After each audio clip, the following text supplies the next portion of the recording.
the archetypal woman he cannot possess.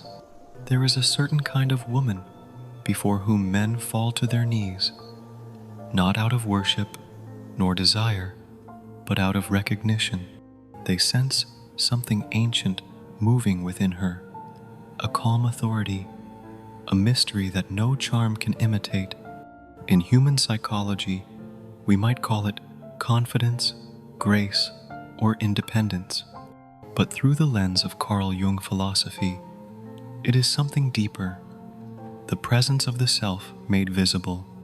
She is the living image of what every man unconsciously seeks, the forgotten feminine, his anima, that part of his soul he has buried under duty and pride.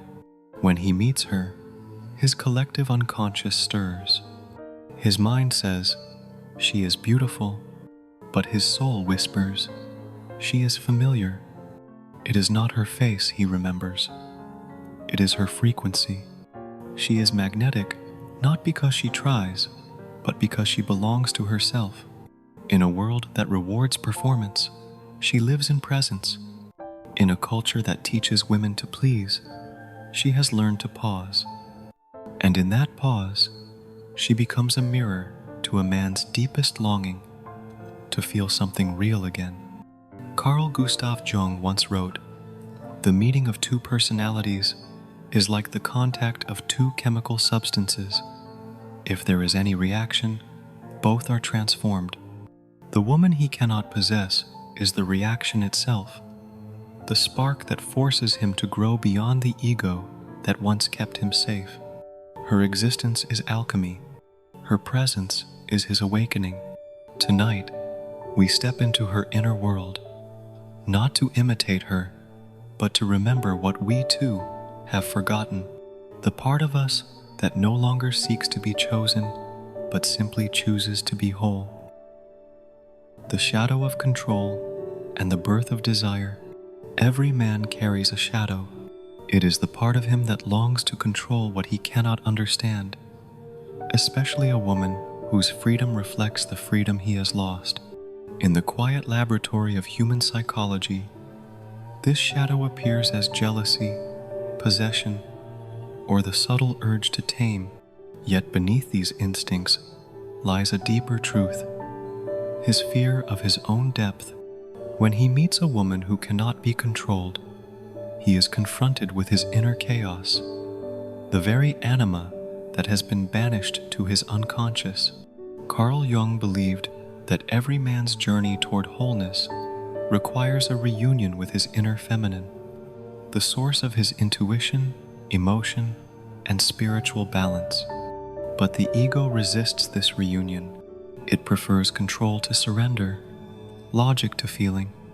So when he meets a woman who lives from her center, unapologetically whole, his ego feels threatened even as his soul bows in awe.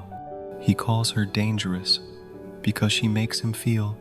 She awakens in him a vulnerability he has spent years burying under achievement and control. The moment he realizes he cannot possess her, he must decide to retreat into egoic defense or step into growth. This is where desire is born, not from lust, but from the soul's recognition of its missing half. His attraction is not to her body alone, but to the psychological freedom she embodies. He sees in her the life force he exiled from himself. Jung wrote in the Red Book, "Who looks outside dreams, who looks inside awakens." Through her, he is forced to look inside. Her sovereignty becomes his mirror, her silence his teacher. She does not heal him. She simply reminds him that he is still wounded.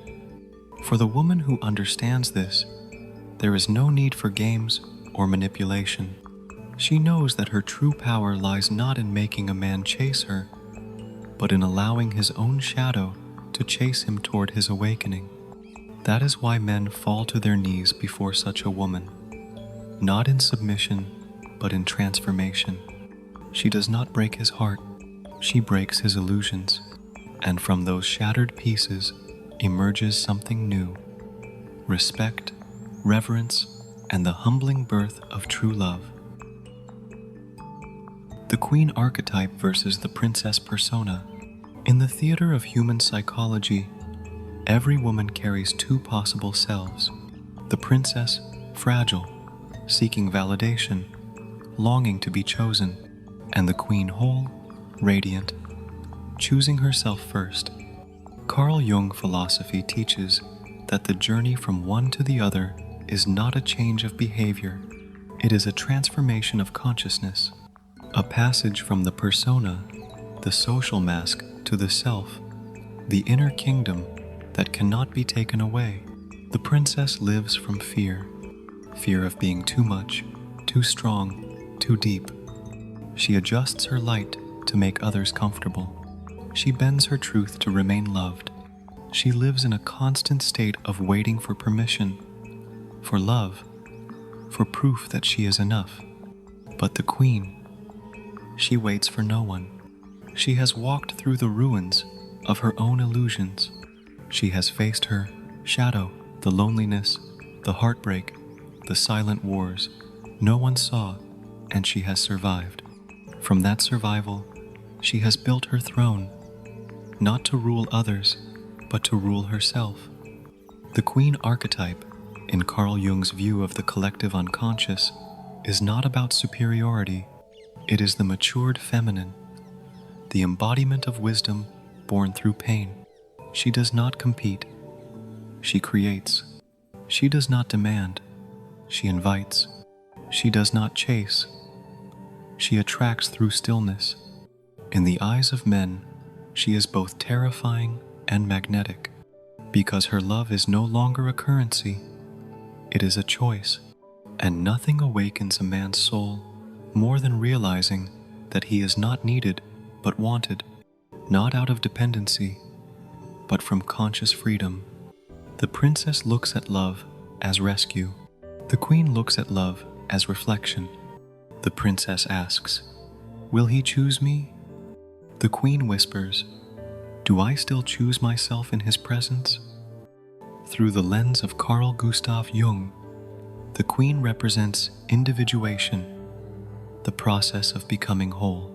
Her worth is not measured by attention, but by alignment. She knows that attraction is not something she must perform. It is the natural radiance of a soul at peace with itself. The princess mirrors what the ego wants: safety, control, predictability. But the queen mirrors what the soul craves: mystery, expansion, transformation. That is why a man's mind may prefer the princess, but his unconscious, the deeper current of his being, is drawn irresistibly to the queen. She is not the fantasy he imagines. She is the reality he cannot escape, because she awakens what he has lost the connection to his own inner feminine, the anima, as Jung called it, that sacred image within the male psyche that seeks reunion with the soul's depth. When he meets the queen, he meets his own possibility, and that is why her presence feels like destiny. She does not belong to him. She belongs to the mystery itself. The princess asks to be adored. The queen allows herself to be mirrored. And through that mirroring, both the man and the woman are invited into a higher love, one that transcends possession and becomes awakening. For the woman listening tonight, if you have ever felt tired of performing, tired of pleasing, tired of shrinking just to be loved, remember, your crown is not given by anyone outside you. It is forged in the quiet moments when you choose authenticity over approval, when you stop waiting and begin walking toward yourself, because the moment you stop asking how to be chosen, you become the one no one can forget. The law of emotional sovereignty. There comes a moment in every woman's personal growth journey when she realizes that peace is not something anyone can give her. It is something she must claim and protect. Carl Jung philosophy would call this moment an initiation, the awakening of the self when the soul begins to draw boundaries around its sacred space. This is not rebellion, it is remembrance. For centuries, women have been taught that love means sacrifice, that to be good is to give endlessly, to stay quiet, to soften, to hold the weight of everyone else's world. But wholeness whispers a different truth. You are not here to abandon yourself in the name of love. You are here to learn the law of emotional sovereignty, the sacred art of belonging first to your own heart. A sovereign woman does not close herself off. She simply no longer leaks her energy into places that do not honor it. Her calmness is not coldness, it is containment. Her silence is not distance, it is discernment. She has learned, through the language of pain and recovery, that love without boundaries becomes self-erasure. In human psychology, this sovereignty is what anchors emotional intelligence. But in the lens of Carl Jung archetypes, it is something far more profound. It is the queen within the integrated feminine, claiming her rightful throne in the psyche. She no longer allows the shadow of people-pleasing to rule her choices. She no longer bargains for affection or performs to be seen. Instead, she moves with quiet authority, guided by an inner law. If something costs me my peace, it is too expensive for my soul. To a man, this energy is magnetic. Because she does not seek validation, she emanates value. Her presence says without words, I am whole, I am here, I am not waiting to be completed.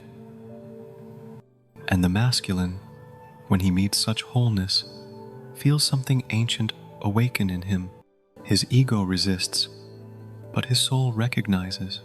He is drawn not by her availability, but by her stillness, not by her need, but by her self-trust. Carl Gustav Jung once wrote, "Only the paradox comes anywhere near to comprehending the fullness of life. A sovereign woman embodies that paradox.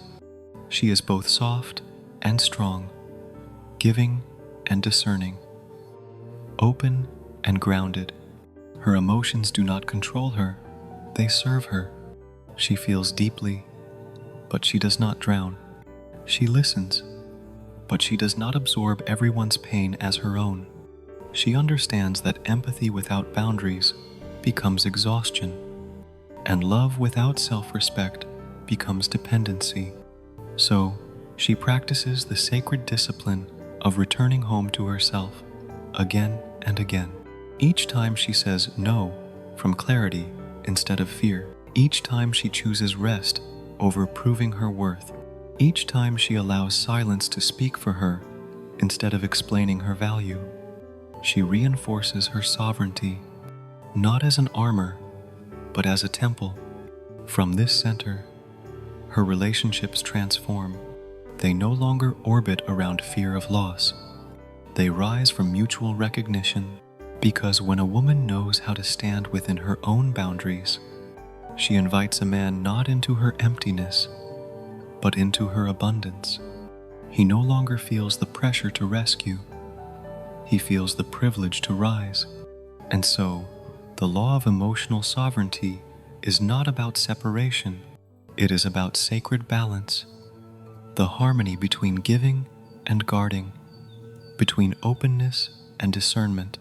It is the foundation of inner healing. It is how the feminine becomes both sanctuary and fire. If you have ever felt like you gave too much, loved too quickly, stayed too long, let this truth rest softly in you tonight. You were never wrong for loving deeply. You were only learning where the edge of your soul begins. And once you know that edge, no one can cross it without your permission again. The magnetism of boundaries. Every soul, when it begins to heal, learns to draw a circle around itself, not as a prison, but as a prayer. Carl Jung once wrote, "The most terrifying thing is to accept oneself completely, because once you do, you realize not everyone can meet you there. Boundaries are not built against others. They are built in reverence for the sacred space of your own becoming.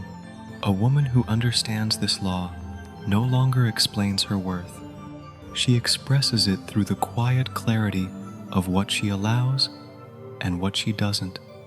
In human psychology, we call this self-respect, but in Jungian terms, it is consciousness, the ego, and the soul finally working together. When a woman says no softly, the world pauses, because her no is not rejection, it is awareness. It carries the still power of a woman who has listened to herself first. And that is precisely why it is magnetic. You see, men are not drawn to chaos, they are drawn to coherence.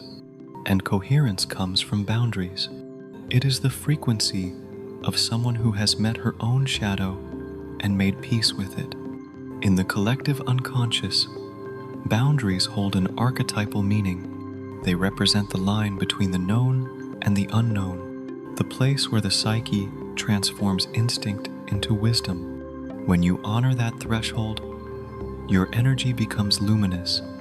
You no longer chase connection, you summon it. To a man, this presence feels both safe and untouchable. He senses that you cannot be manipulated, that your calm is not compliance, it is mastery, and so his instincts, those ancient masculine archetypes of pursuit and challenge, awaken. He wants to earn what he cannot simply take. Carl Jung taught that every attraction hides an unconscious lesson. Sometimes, the lesson of a sovereign woman is this: you cannot have me by reaching for me. You can only meet me by rising to me. That is the magnetism of boundaries. They elevate the vibration of love from need to respect, from control to communion. They turn romance into alchemy, because when a man meets a woman who guards her peace with grace, he no longer seeks to conquer her. He seeks to contain himself. In this sacred exchange, boundaries become the bridge between two awakened souls. They prevent fusion and create intimacy. They keep love alive by allowing both to breathe. For the woman listening tonight, there was a time when your kindness was mistaken for weakness, when your forgiveness became permission, when you kept saying yes to avoid being alone. But you know now that peace is more precious than proximity, and presence means nothing without respect. So you begin to speak your truth, slowly, firmly, beautifully. You no longer apologize for protecting your energy, because you understand the ones meant for your soul will never be repelled by your clarity. They will be magnetized by it. Boundaries are not walls. They are windows of light. They let in what nourishes and keep out what depletes. They are how you teach the world to love you. Carl Jung philosophy reminds us that every no we give to the world is also a yes to the self, the deeper, wiser, freer self that has waited years to finally breathe. So when you hold your ground with gentleness, when you honor your rhythm, your time, your silence, you are not losing love. You are refining it, turning it from a craving into a sacred choice. And that quiet, invisible strength is what makes men fall silent in your presence, not because they are intimidated, but because they have finally met someone whose soul refuses to negotiate her peace. The Alchemy of Admiration. At some point, desire softens, and something quieter begins to rise from its ashes. It is no longer the hunger to possess, but the reverence to behold. This is the moment when attraction turns into awakening, when the heat of longing is transformed, not extinguished, into the gold of admiration. And this is the alchemy of love. Carl Jung philosophy saw this not as romance, but as individuation, the sacred process by which the soul turns instinct into meaning, fire into light. At first, a man is drawn to a woman for how she makes him feel, the thrill, the mystery, the pulse of pursuit. But as she stands firm in her wholeness, as she embodies self-respect without resistance, he begins to sense something else. She doesn't just awaken his desire, she awakens his conscience. Her calmness reflects what he has lost. Her boundaries reflect what he has not yet mastered. Her depth reminds him of the uncharted places within his own psyche. And so, his attraction changes color. What began as longing becomes respect. What began as fascination becomes devotion. Because admiration is the soul's way of saying, "I see the divine in you." Carl Gustav Jung once wrote, "Where love rules, there is no will to power, and where power predominates, their love is lacking." To admire a woman is to surrender the need to dominate her. It is to stand before her light, not to possess it, but to be illuminated by it. This shift marks a man's true initiation. He moves from ego to essence, from control to communion. He stops trying to conquer her and begins to cultivate himself. You see, admiration is the final stage of desire's evolution. It is what happens when the masculine finally recognizes the sacred in the feminine, when he realizes that she is not a prize to win, but a mirror to his own potential. And for the woman, it is freedom, because she no longer needs to dim her light to be loved. She no longer fears that her power will scare him away. She understands that only those who have met their own depth can meet hers. In the collective unconscious, this transformation mirrors a universal pattern, the union of opposites that Jung called conjunctio, the inner marriage. It is where fire meets water, strength meets tenderness, desire meets devotion. This is the secret language of archetypes. Every woman who has become whole carries within her the image of the queen, and every man who truly awakens can only kneel before that image, not out of submission, but gratitude, for she has shown him that love is not found in taking, but in remembering, not in losing himself to passion, but in discovering his soul through her presence. And she, too, is transformed, because admiration is a mirror that reflects her sacred labor, the years she spent healing, setting boundaries, walking through her own darkness alone. Now, that energy has become light, and that light has become power. The woman who embodies this alchemy does not chase love. She embodies it.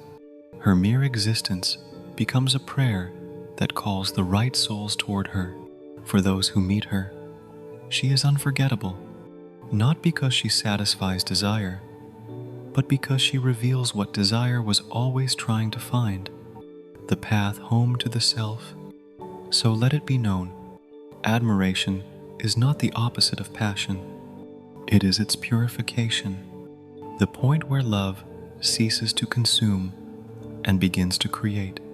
And when a man reaches this stage, he no longer fears her power, he reveres it, because in her reflection, he sees the part of himself that has finally learned how to love without possession, how to desire without losing his soul. The 4 Jungian pillars of the sovereign woman. There comes a quiet point in every woman's life, a moment after the storms, after the heartbreak, after the endless searching, when she no longer asks, "Who will choose me?" but instead whispers, "Who am I when no one is watching?" Carl Jung once wrote in The Red Book, "The way is within us, not in gods, not in teachings." And it is here, in this stillness, that a woman begins to walk her way home. At first, she only feels the faintest pull, a longing to belong again, not to a man, not to a dream, but to herself. It is not loud. It is not dramatic. It begins in the smallest acts. The way she holds her coffee a little slower, the way she stops apologizing for her silence, the way she looks in the mirror and finally meets her own eyes without flinching. This is the beginning of sovereignty, not the rise of a queen in gold and power, but the rebirth of a woman in truth. Her crown is invisible, woven from the threads of solitude, purpose, and forgiveness. She remembers that for years she built her worth upon the fragile ground of being needed.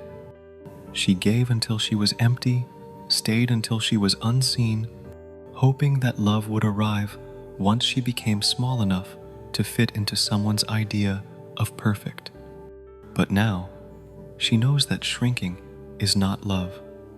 It is exile, and she has no desire to live in exile anymore. So she begins to gather the fragments of herself, piece by piece, the parts she buried to keep the peace, the wildness she silenced to be acceptable, the intuition she dismissed to appear logical. Each fragment is an old flame, dimmed but never gone, and as she welcomes them home, something begins to glow in her again. At first, it is fragile, like a candle trembling in the wind, but then it steadies until she realizes this light was never meant to be hidden behind someone else's shadow. It was always meant to guide her back to herself.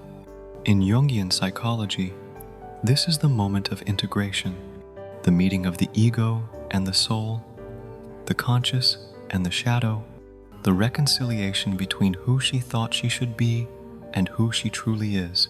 Through this, she discovers something sacred, that purpose is not a goal on the horizon, but a heartbeat inside her chest. It is the quiet joy of doing what brings her alive. It might be her art, her work, her devotion, her voice. Whatever it is, it anchors her in meaning, and as she gives life to it, her energy changes shape.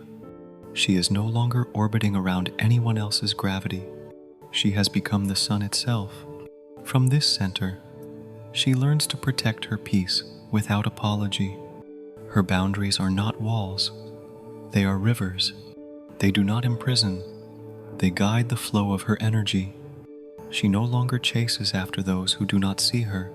She has learned that sometimes love must end for self-respect to begin. And so, she stands, steady, radiant, untouchable, not because she is hard, but because she is whole.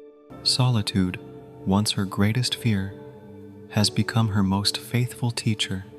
In the silence of her own company, she learns that loneliness and peace are not enemies. They are simply two doors into the same room, the room where the soul lives. She spends her evenings not waiting, but listening to music, to the wind, to the quiet intelligence of her own intuition. And in that stillness, she meets the woman she abandoned years ago, the one who dreamed, who laughed freely, who loved without fear, and she realizes that her aloneness was never emptiness. It was the sacred womb of rebirth. And then, slowly, almost imperceptibly, she begins to live by her own laws, not the rules written by a world that fears her power, but the inner commandments whispered by her own soul, to never again betray her truth for belonging, to never again quiet her voice to keep love, to never again call chaos connection. These laws are not spoken. They are lived. They shape the way she moves, the way she speaks, the way she chooses, and because she honors them, life begins to honor her back. The wrong people drift away, not in anger, but in clarity. The right souls draw near, not out of need, but resonance. The universe responds to her alignment the way the tide responds to the moon. Now, when she loves from fullness, not from fear. She no longer asks for completion. She offers companionship. Her presence no longer pleads, it blesses. And the man who stands before her feels it, that rare, steady peace that does not beg to be chosen. He realizes that she cannot be owned, only met, and in that recognition, he is humbled and healed. This is the essence of the sovereign woman, not untouchable, but deeply grounded, not defiant, but awake. She has walked through her own fire, and instead of turning to ash, she became light. Carl Jung believed that the journey toward the self is the highest form of love, for once you meet your own soul, you meet the divine in everyone else. And so, the woman who has reclaimed herself no longer searches for magic. She is the magic. Her purpose is her compass. Her peace is her fortress. Her solitude is her sanctuary, and her self-respect is the law of her kingdom. And when she walks through the world like this, calm, luminous, unafraid, even the winds seem to bow in silence. Not because she demands reverence, but because she has become it. The sacred paradox, freedom and love. There comes a moment, after all the battles have quieted, after all the masks have fallen, when love and freedom stop standing on opposite sides of the soul and begin to bow to one another. It is a paradox the mind cannot solve, because love asks you to open and freedom asks you to let go. But the awakened woman learns that the two are not enemies. They are reflections of the same sacred truth that real love can only grow in the soil of freedom. Carl Jung once said, "Until you make the unconscious conscious, it will direct your life and you will call it fate." And for so long, many of us called dependency, love, control, care, and fear devotion.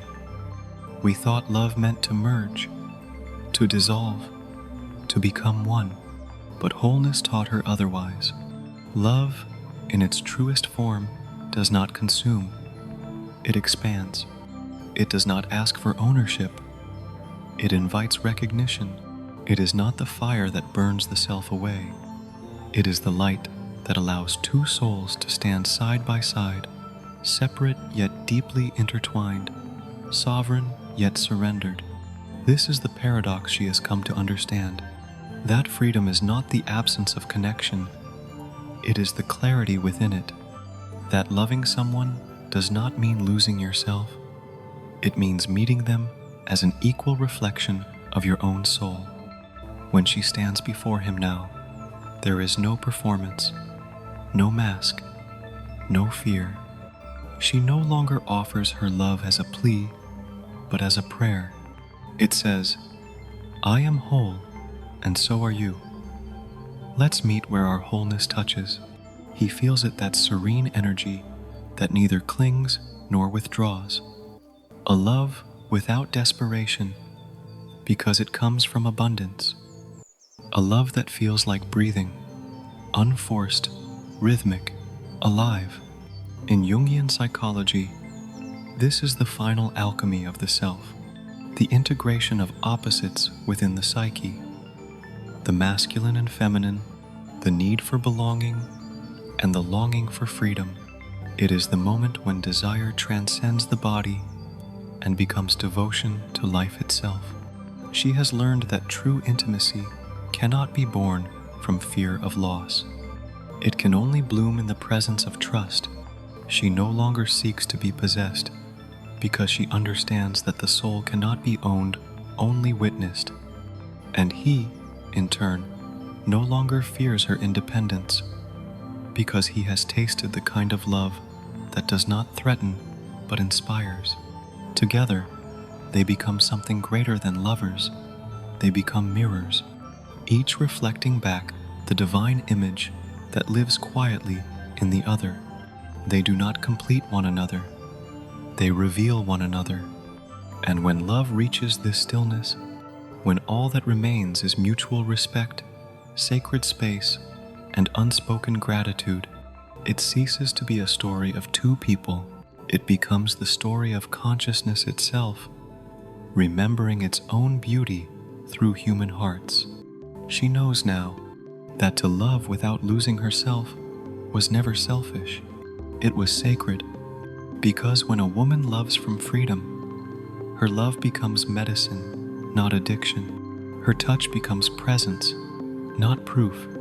Her silence becomes safety, not distance. And the man who meets her in that sacred space does not fall in love with her body alone. He falls into the eternity she carries within her. This is the paradox, that when you no longer need someone to stay, you finally create the space where love wants to stay on its own. Carl Gustav Jung wrote, "Wholeness is not achieved by cutting off a part of one's being, but by integration." And this is her integration, the final union between heart and soul, freedom and love, spirit and form. Now, when she walks through the world, she does not search.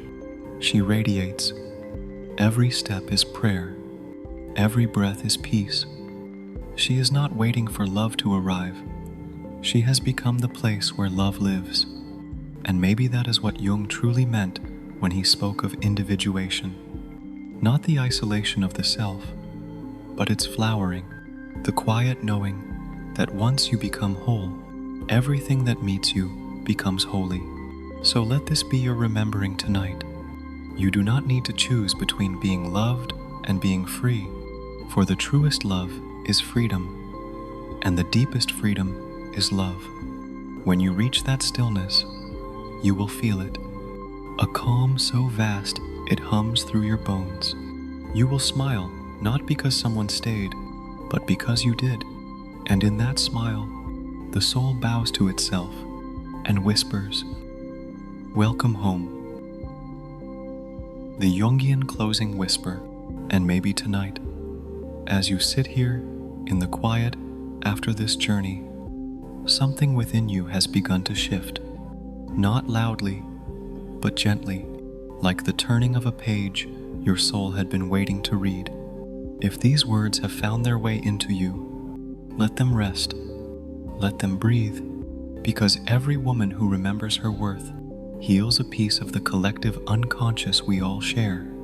Carl Jung once wrote, "Your vision will become clear only when you can look into your own heart." So before you leave, take one breath for yourself, one breath for the woman you are becoming, and one for every version of you that once believed she had to be smaller to be loved. If this message resonated with you, if you felt seen or soothed, you can help it reach other souls who need the same remembrance. Tap the like button, subscribe to Inner Balance Psychology, and turn on the notification bell so each time a new reflection arrives, it will gently find you like a light at the edge of your night. And when you're ready to keep walking this path of awakening, your next step is waiting for you. In the video called "When Two Souls Finally Meet Beyond Desire." Until then, be gentle with your heart, honor your pace, and remember, you are not becoming her. You already are.